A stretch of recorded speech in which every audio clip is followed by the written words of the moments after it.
The way wealth, status and rank work in GURPS confuses both new and veteran players. On the first glance, it seems that wealth merely affects the starting money, but it is much more than just that. However, just like everything in GURPS, the way wealth works also depends on the kind of game you want to run. In this video, I will try to explain everything about wealth. I will also talk about status, rank and reputation, because they are intertwined with wealth, and I really cannot leave them out. Wealth is described on page 25 of GURPS basic set. The default wealth level is average. It costs no points. Negative wealth is a disadvantage. The levels are struggling, poor and dead broke. Positive wealth is an advantage. The levels are comfortable, wealthy, very wealthy, filthy rich, and multimillionaire that can be improved further with no cap. The amount of starting money depends not only on your personal wealth level, but also on the technological level of the reference society. So all characters have the same default starting wealth regardless of their personal TL. In the context of D&D style games, this is usually $1,000 if you are playing a TL3 game, or $2,000 if you are playing a TL4 game.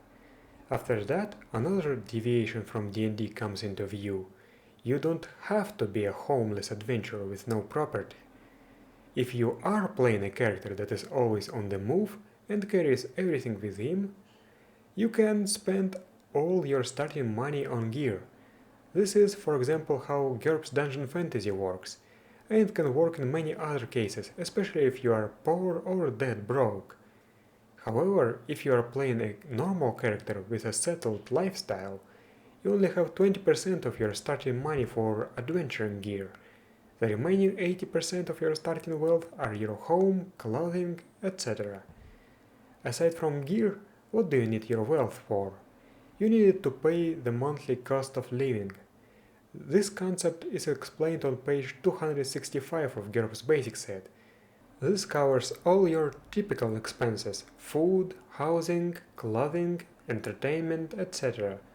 The amount of money that you have to pay per month does not depend on your wealth level or technological level, but depends on your status. GURPS basic set has a generic table that shows what status level corresponds to what cost of living. However, for D&D style games, I suggest using the table from page 187 of GURPS Brainstorm, that has a much more detailed description of what cost of living covers for each status level. For example, at the default status 0, your typical character will have a rural cottage or several rented or small rooms in town, possibly a servant or two, or at least family members to help him out, a couple of changes of clothes, one set adequately smart, a mule or ox in the country, in the town enough credit to hire or borrow a mount if he needs to travel short distances. If you have enough money, you can live above your status, but usually that would elicit some reaction penalties. Or if you do not have enough money, you can live below your status, but that too will cause certain groups to react to you negatively. Also, if you are away from home, you have a daily cost of living that equals to 20% of your usual monthly cost of living. Adventuring is expensive. However, in games where the GM doesn't want to track all this, he can just ignore the cost of living. It's an absolutely valid option. As you can see, by default, there's no direct correlation between wealth and status, but if you are not wealthy enough, you won't be able to support high status for long, so these two advantages are closely related. Rank also comes into play here, because in some situations you can get free status from rank.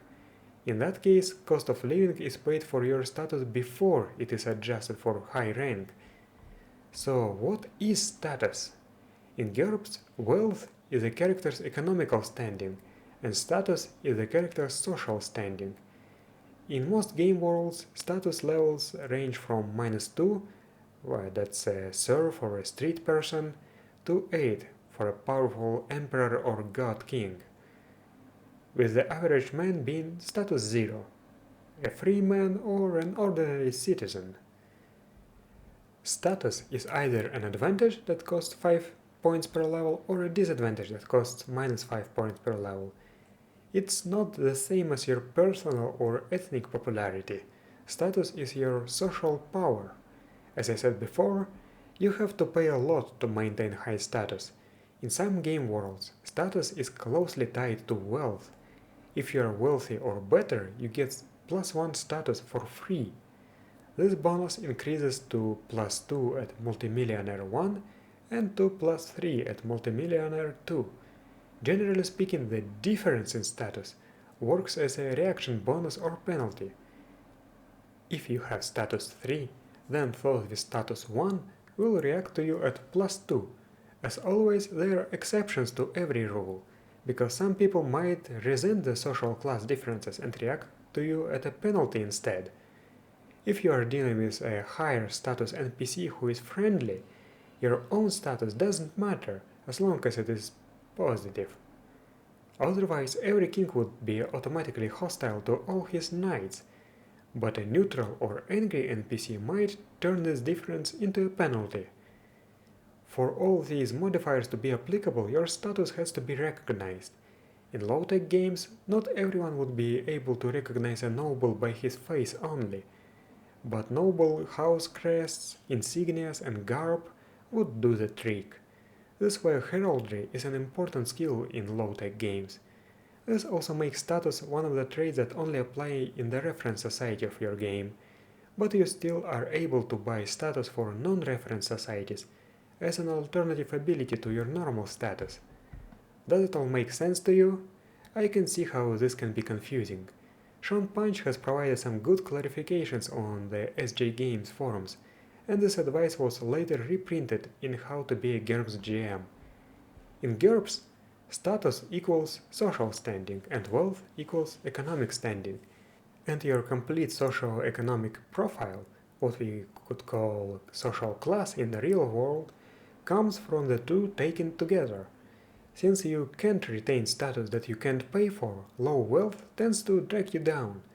Someone with low wealth has few everyday possessions, which is where 80% of his starting money goes, and cannot afford a high cost of living and all that comes with it.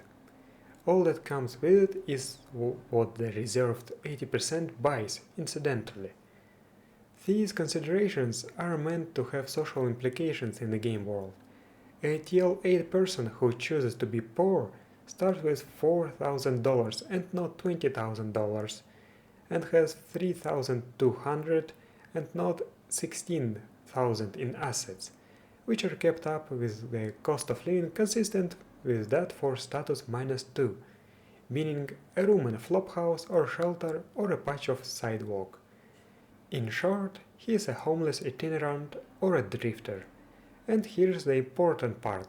By getting 15 points for poor, he is accepting and locking his legal status as a homeless itinerant.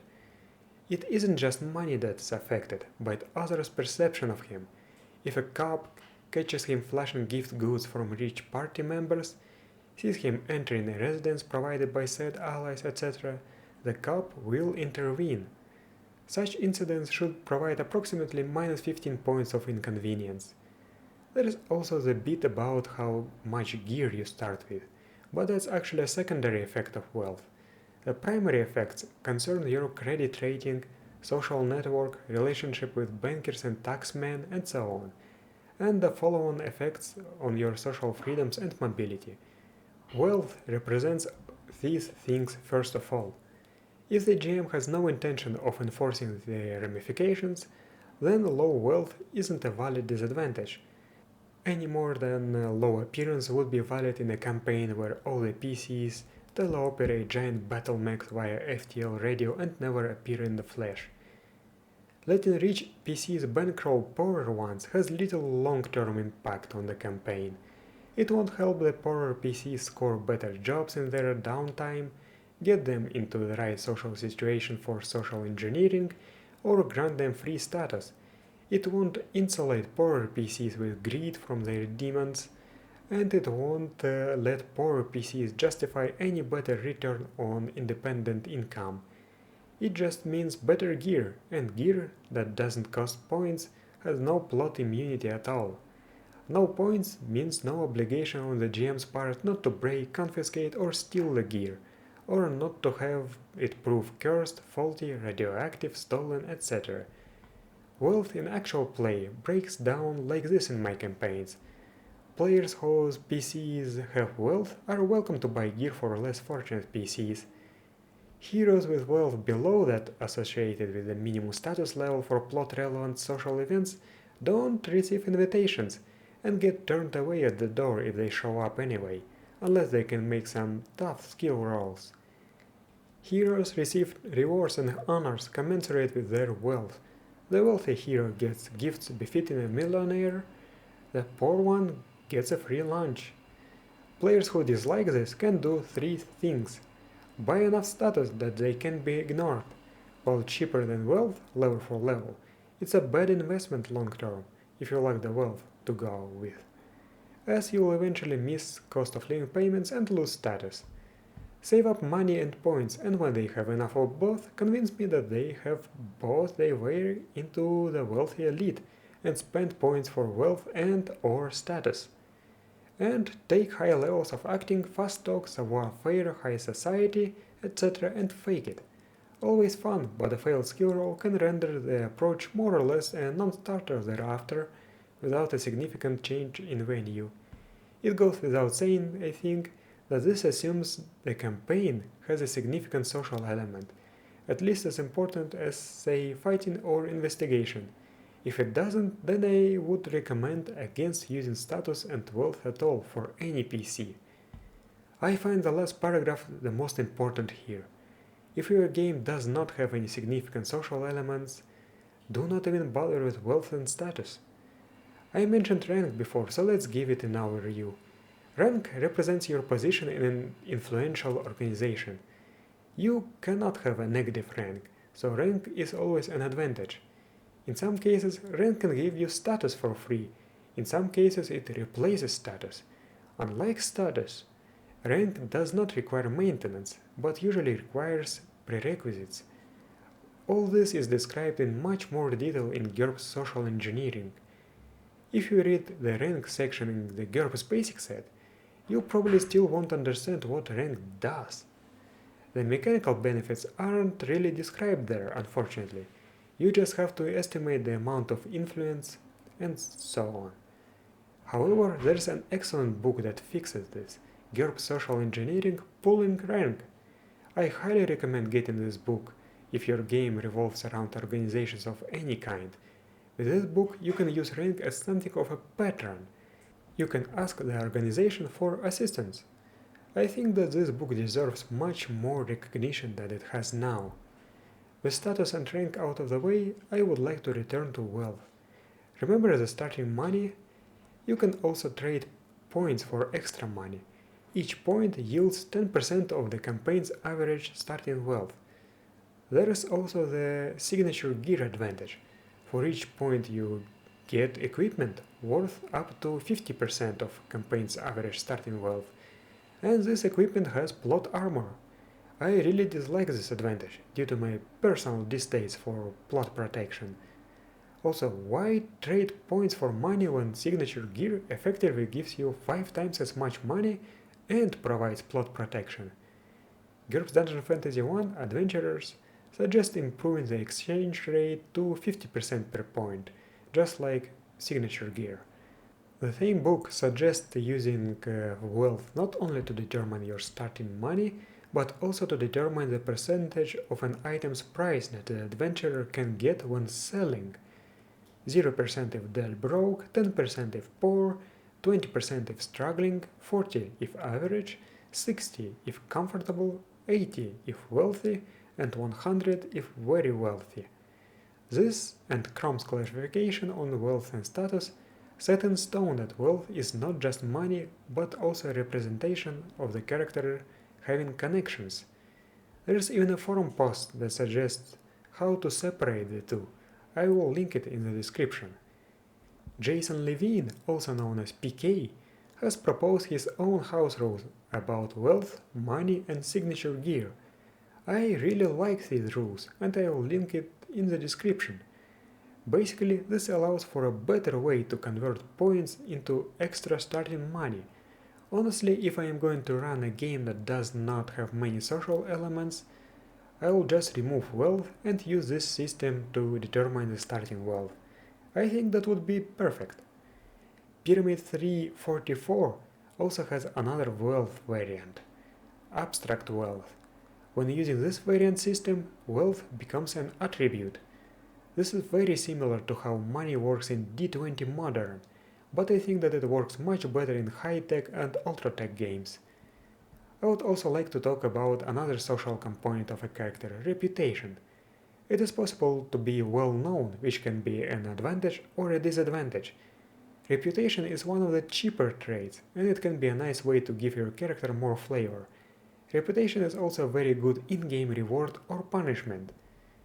Why does it work well to personalize your character? First of all, reputation cannot be generic. You must provide specifics. What are you known for? You have to decide. It also ties your character to a specific group of people, integrating your character into the world. Reputation is a level trait that provides a reaction bonus or penalty, but the maximum level is 4. You can have multiple reputations, both positive and negative, but the total reaction modifier cannot be higher than +4 or lower than -4. Reputation usually does not apply to everyone and every time. You have to specify a group of people that can recognize you and the frequency of recognition. Reputation can also provide other penalties. GURPS martial arts suggests giving characters who have a signature move or tend to target the same hit location often in every fight a negative reputation. This will make the character predictable. Others will defend at a bonus against the signature move equal to the reputation level. And that's it for this video. Thank you for watching and I'll see you next time.